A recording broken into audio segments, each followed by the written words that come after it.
Top 10 cold cases with shocking twists.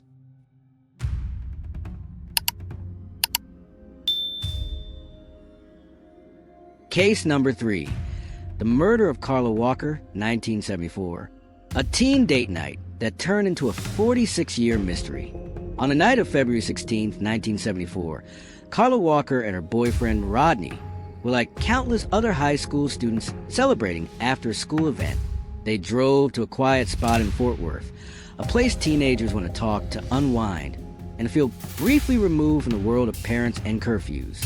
It should have been an ordinary end to an ordinary date, but within minutes, everything changed.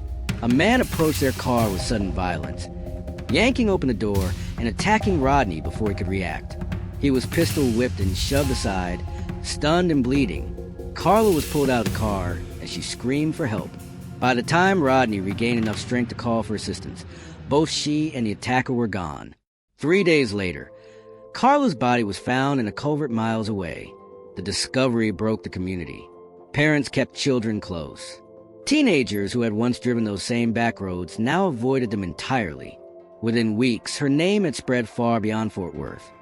Not as a student or a friend, but as a victim of a crime too sudden and brutal for anyone to make sense of.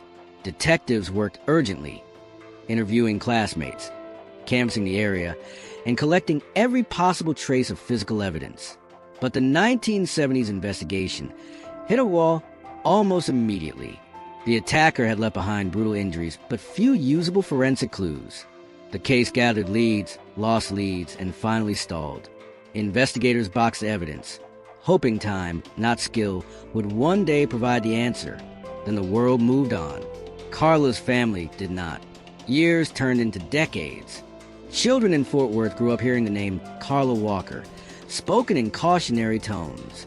Teachers used her story to warn students about safety. What should have been a single tragedy became a long, quiet shadow over an entire generation. The most frustrating part was that investigators never doubted that Carla's case could be solved. They simply lacked the science to do it. By the 2010s, that changed with the rise of advanced DNA methods. Cold case detectives returned to the evidence that had slept in storage for nearly half a century. On a piece of Carla's clothing, they found biological material that had been preserved better than anyone expected. Modern technology extracted a small but usable DNA profile. It wasn't enough to identify a suspect instantly, but it was enough to begin the slow, careful process of comparison against databases, relatives, and ultimately, people who still lived in the same region. One of them was Glenn McCurley, a quiet man in his 70s who had lived his entire adult life just miles from where Carla was taken. In 1974, he had been briefly questioned because he owned a .22 caliber pistol similar to one used in the attack. At the time, he told investigators it had been stolen. With no way to challenge that claim, police dropped him from suspicion. Decades later, DNA did what the original investigation could not.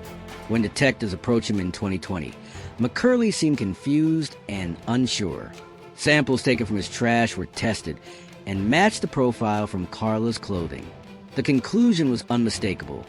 The man who had abducted and murdered her had grown old in the same community, living quietly while families mourned. Children grew up, and Carla's parents aged without answers. Faced with the evidence, McCurley eventually confessed in court. The weight of nearly half a century finally shifted. For Carla's family, the moment was not triumph. It was relief mixed with exhaustion. After decades of grief, they finally had a name, a face, and some measure of truth. The emotional cost of waiting 46 years for justice cannot be measured.